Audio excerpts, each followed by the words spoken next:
কাকিমা, দেখেছো বাইরে কেমন ঝড়ো বাতাস হচ্ছে? আমার তো দেখেই কেমন ভয় ভয় করছে। ভয় পাস না, আমি তো আছি। এই দিনে এমন ঝড় বাতাস একটু হয়, এখন তো সেরকম ঝড় বাতাস দেখাই যায় না। আমাদের সময় ঝড় হতো, ঘরবাড়ি একেবারে উড়িয়ে নিয়ে যেত। তবে তোমার মুখে এমন গল্প শুনতে আমার অনেক ভালো লাগে। অনেকদিন হয়ে গেছে তুমি কোনো গল্প শোনাও না। বাইরে বৃষ্টি হচ্ছে, এমন চুপ করে শুয়ে থাকলে আমার ভয় কমবে না। তার থেকে তুমি আমাকে একটা গল্প শোনাও, আমি শুনতে শুনতে ঘুমিয়ে যাই। গল্প শুনবি? অনেক কাল আগের একটি সত্যি ঘটনায় তাহলে তোকে শোনাই। বেশ তো, তাহলে তাই শোনাও। অনেক দিন আগের কথা। পলাশনগর রাজ্যের রাজা ছিলেন খুবই সৎ, ধার্মিক এবং দয়ালু। অপরদিকে তার একমাত্র রাজকন্যা সুহাসিনী ছিল প্রচণ্ড রাগী, জেদি এবং অহংকারী। তবে সে ছিল ভীষণ রূপসী। যার রূপের প্রশংসা করেনি এমন কেউ হয়তো সে রাজ্যে পাওয়া যাবে না। জন্মের পর তার মুখের সুন্দর হাসি দেখে রাজা তার নাম দিয়েছিলেন সুহাসিনী। সে একটু বড় হয়ে উঠতেই তার রূপ যেন আরো উপচে পড়তে শুরু করে। তাই তার রূপে মুগ্ধ হয়ে আশেপাশের অনেক রাজ্য থেকে বিবাহের প্রস্তাব আসতে শুরু করে। মহারাজ, সারাদিন রাজ্য আর রাজ্যের মানুষদের নিয়ে ব্যস্ত থাকেন। নিজের ঘরে যে আপনার আদরের মেয়ে বড় হয়ে গেছে, সেদিকে কি খেয়াল রেখেছেন? আমি মা হয়ে একা আর কত ভাববো। নিজের ঘরের খোঁজ না রেখে, খেয়াল না রেখে শুধু রাজ্যের খেয়াল রাখলে হবে? সবই খেয়াল করি রানী। ঘরের খেয়াল আর বাইরের খেয়াল কি এক হলো? তুমি আমার রানী হয়ে যদি আমাকে এতটুকু না বোঝো তাহলে কি করে হয়? সুহাসিনী আমার একমাত্র মেয়ে, ওকে তো যার তার হাতে তুলে দিতে পারি না। সময় লাগুক, তবে দেখে শুনে বুঝে শুনে তবেই বিয়ে দেব। আপনার যা ইচ্ছে, তবে আমার মতে মেয়ে মানুষকে সঠিক সময় পাত্রদান করতে না পারলে বিপদে পড়তে হয়। তাছাড়া ও এখন বেশ বড় হয়েছে, সবার নজরও ওর ওপরে। তাই আমার চিন্তার অন্ত নেই মেয়েকে নিয়ে। মেয়ের কি ইচ্ছে সেটাও তো জানতে হবে। তার সাথে আগে আলোচনা করাটা জরুরি। তার মতামত ছাড়া আমরা কিছু করতে পারি না রানী। সে এখন যথেষ্ট বড় হয়েছে, নিজের ভালো মন্দ বুঝতে শিখেছে। শুধু আমরা ওর ওপর চাপিয়ে দিলে তো হবে না। তবে কি তাকে এক্ষুনি ডেকে পাঠাবো মহারাজ? এখন নয়, আগে তুমি নিজে তার সাথে আলোচনা করে নিও, তারপর না হয় আমি কথা বলবো। তুমি ওর মা, তাই তুমি খোলামেলাভাবে কথা বলে নাও আগে। দরকার হলে দুটি কথা বলে বোঝাও তাকে, তারপর আমি কথা বলে নেব। ঠিক আছে মহারাজ, তাই হবে। আচ্ছা তোতা, বলো তো আমাদের রাজ্যে সবচেয়ে সুন্দরী কি? তুমি রাজকুমারী, তোমার চেয়ে সুন্দরী আর কেউ নেই। শুধু এই রাজ্য কেন, সারা পৃথিবীতে তোমার মতো সুন্দরী কেউ নেই। তুমি সেটা জানো না? আমি জানি তো, তবুও তোমার কাছে শুনতে আমার বেশ ভালো লাগে। আচ্ছা তোতা, আমাকে বিয়ে করার মতো যোগ্য কেউ কি কোথাও আছে? হ্যাঁ, আছে তো। সময় হলে ঠিকই খুঁজে পাবে, তবে তার জন্য তোমাকে অপেক্ষা করতে হবে। আমি কেন অপেক্ষা করব, যেখানে আমাকে পাওয়ার জন্য হাজার রাজা অপেক্ষা করে? তুমি ভীষণ বোকা পাখি। ঠিক আছে, তবে দেখাই যাক। রাজকুমারী, আপনার সাথে কিছু কথা ছিল। কি হয়েছে দাসী? গুপ্তচর খবর পাঠিয়েছে, পাশের রাজ্য খুব দ্রুত আমাদের রাজ্য আক্রমণ করবে। তাদের দাবি, হয় রাজ্য ছাড়তে হবে, নয়তো আপনাকে সেই রাজার সাথে বিয়ে দিতে হবে। সেজন্য তারা যুদ্ধের সব প্রস্তুতি নিয়েছে। মগের মূল্যক নাকি যে চাইলেই সব পাওয়া যায়? আমি নিজেই তবে যুদ্ধ করব। আমাকে তৈরি হতে সাহায্য করো দাসী। ঠিক আছে রাজকুমারী। মহর্ষি, কিছু একটা করো। এটা কেমন বিপদে পড়লাম বলো তো? হয় মেয়ে ছাড়তে হবে, নয়তো রাজ্য ছাড়তে হবে। এটা কেমন শর্ত? চিন্তা করবেন না মহারাজ, এই বিপদ সামলাবে আমাদের রাজকুমারী। কারণ আমি স্পষ্ট দেখতে পাচ্ছি এই জয় আমাদের রাজকুমারীর হাতে। তবে এই যুদ্ধের পর আমাদের অতি দ্রুত কিছু কাজ করতে হবে। আপাতত আগে এই বিপদ সামলানো যাক, পরে না হয় আমরা সেসব নিয়ে আলোচনা করব। আপনি ঠিক বলছেন তো মহর্ষি, কিন্তু আমার মেয়ে তো এখনো ছোট, এর আগে কখনো যুদ্ধ করেনি। ও কি করে এত সেনার সাথে যুদ্ধ জয়লাভ করবে? আমার ভীষণ ভয় করছে। আপনি চিন্তা করবেন না মহারাজ, সবকিছু ঠিক থাকবে। আপনি বরং সেনাপতিকে যুদ্ধের আয়োজন করতে বলুন। ঠিক আছে মহর্ষি।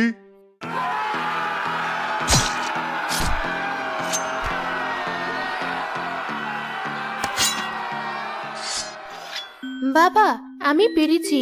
ওরা আমার কাছে মাথা নত করেছে। ওদের আমি হারিয়ে দিয়েছি। তুমি দেখো, তোমার মেয়ের সাথে কেউ কখনো পারবে না। আমি জানি, কিন্তু তুমি এখন ক্লান্ত, তোমার বিশ্রাম প্রয়োজন। অন্দরমহলে গিয়ে বিশ্রাম নাও। আর তোমার মা তোমার জন্য চিন্তিত হয়ে অপেক্ষা করছেন, তার সাথে দেখা করো। সেবারের মতো যুদ্ধ হয় এবং মহর্ষির কথা মতো রাজকুমারী জয় লাভ করে। তাতে রাজকুমারীর অহংকার আরো বেড়ে যায়। মহর্ষি, আপনার কথা মতো রাজকুমারী জয়লাভ করেছে ঠিকই, তবে আপনি বলেছিলেন অতি দ্রুত কিছু কাজ করতে হবে, কিন্তু সেটা কি তা তো এখনো জানাননি। আমরা সেটা জানতে চাই। মহারাজ, রাজকুমারীর অতি দ্রুত বিবাহের ব্যবস্থা করতে হবে। কিন্তু এই সময় আমরা এত তাড়াতাড়ি কিভাবে বিবাহের ব্যবস্থা করব? রানীমা, বিবাহের কাজটা অতি জরুরি। আমি বিশেষ গণনার মাধ্যমে জেনেছি কিছুদিন পর আবার শত্রু রাজ্য আক্রমণ করবে। একজন মেয়ে মানুষের কাছে পরাজয় তারা কিছুতেই মেনে নেবে না, কিন্তু এর পরের জয় আর রাজকুমারীকে দিয়ে হবে না। রাজকুমারীর বিয়ের পর রাজ্যের জামাতাই পারবে এই রাজ্যকে বাঁচাতে। আপনি তাহলে সেই পাত্র নির্বাচন করে দিন মহর্ষি, কারণ এটা শুধু আমাদের মেয়ের নয়, আমার পুরো রাজ্যের ভবিষ্যৎ নির্ধারণ করবে। মহারাজ, পাত্র নির্বাচন করবে রাজকুমারী নিজে। আপনি বরং স্বয়ম্বরের আয়োজন করুন। সেখানে যারা রাজকুমারীকে বিয়ে করতে চান তারা সবাই আসবেন এবং রাজকুমারী নিজেই পাত্র বাছাই করবেন। বেশ, তবে আজই ঢোল পিটিয়ে দেওয়া হোক। প্রহরী, তুমি আজই ঢোল পিটিয়ে খবর দাও, কাল রাজপ্রাসাদে স্বয়ম্বরের অনুষ্ঠান হবে। এদিকে রাজকুমারীকে না জানিয়ে এত কিছু করায় সে ভীষণ রেগে গেল। আমাকে না জানিয়ে এত সিদ্ধান্ত নেওয়া, আমি এটা মেনে নেব না। এর যথাযথ প্রতিশোধ আমি তখনই নেব।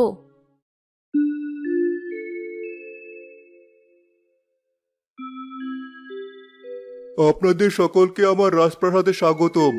আমার ঘোষণায় এত তাড়াতাড়ি আপনারা নিজেকে প্রস্তুত করে এসেছেন জেনে ভালো লাগলো।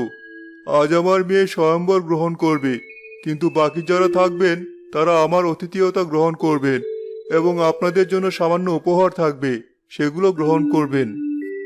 আমি রাজকুমারী সুহাসিনী, আপনাদের সকলকে আমার এই আয়োজনে স্বাগতম। আমি স্বয়ম্বর গ্রহণ করব, তবে আমার কিছু শর্ত থাকবে। যে পূরণ করতে পারবে আমি তাকে স্বামী হিসেবে গ্রহণ করব। আপনারা কি আমার এই প্রস্তাবে রাজি? হ্যাঁ হ্যাঁ, আমরা রাজি, তবে আমরা শর্তগুলো জানতে চাই। পাত্রকে হতে হবে সুদর্শন, তাকে তলোয়ার বিদ্যা থেকে সকল আত্মরক্ষার বিদ্যা জানতে হবে। আপনারা নিশ্চয়ই সবাই এই শর্ত পূরণ করতে পারবেন। হ্যাঁ, আমরা সবাই এটা জানি। আপনি আপনার পরবর্তী শর্তগুলো আমাদেরকে বলুন। আমার পরবর্তী শর্ত হচ্ছে তাকে জমি চাষ করতে জানতে হবে, এমনকি প্রয়োজনে ছদ্মরূপ নিতে জানতে হবে। রাজকুমারী, আমরা কেউ রাজা কেউ যুবরাজ। আমরা রাজ্য জয়ের শিক্ষা নিয়েছি। ধনুক বিদ্যা, তলোয়ার বিদ্যা এই সকলেই জানি। তাই বলে চাষের কাজ আমরা কিভাবে জানবো? এটা আমার শর্ত। আমার পরবর্তী শর্ত হলো তাকে বিশেষ কোনো গুণ দেখাতে হবে। আমাদের এভাবে ডেকে এনে অপমান করার কোনো প্রয়োজন ছিল না। এত অহংকার থাকা ভালো নয়।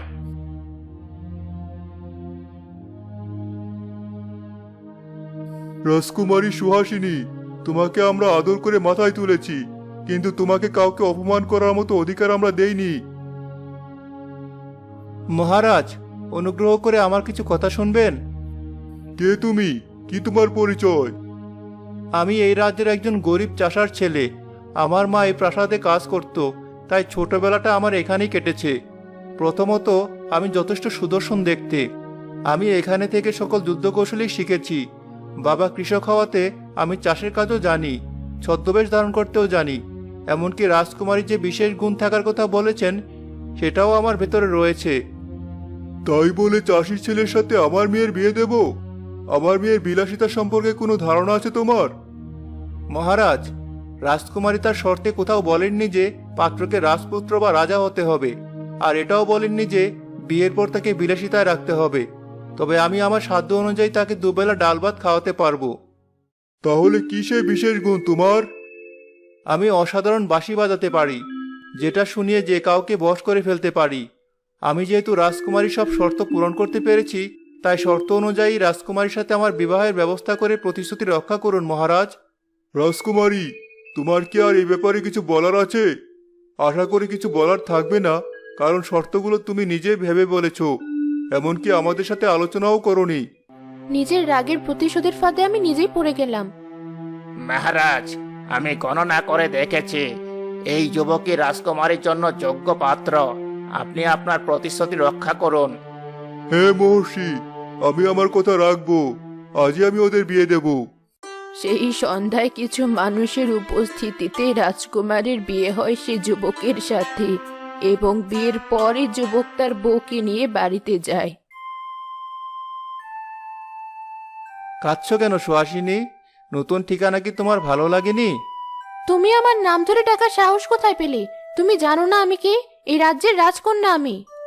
জানি, কিন্তু তুমি এখন একজন সাধারণ চাষির বউ, আর এখন থেকে তোমাকে আমার সব আদেশ নিষেধ শুনতে হবে। কথা না বাড়ি রান্না করতে যাও, এখন এটাই তোমার স্বামীর আদেশ। আমি কোনোদিন রান্নাঘরে যাইনি, কিভাবে রাঁধতে হয় আমি জানি না। আমাকে শিখিয়ে দিতে হবে সবকিছু। বেশ, আজ আমি শিখিয়ে দিচ্ছি, তবে এরপর থেকে আমি আর শেখাবো না, তোমাকেই সব করতে হবে।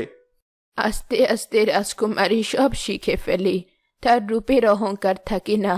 এভাবে বেশ কিছুদিন কাটার পর রাজপ্রাসাদ থেকে তাদের জরুরি তলব এলো।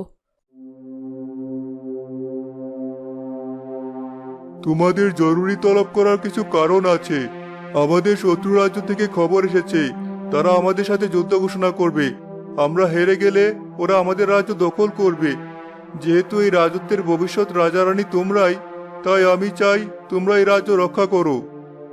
আপনি চিন্তা করবেন না মহারাজ, আমি এবং আপনার মেয়ে আপনার সাথেই আছি। আমি বাঁশি বাজিয়ে সবাইকে বশ করে ফেলবো, এরপর যুদ্ধ করব, আমরাই বিজয়ী হব। মহর্ষির বলা পূর্বাভাস অনুযায়ী এবারও জয়লাভ করলো রাজার বাহিনী।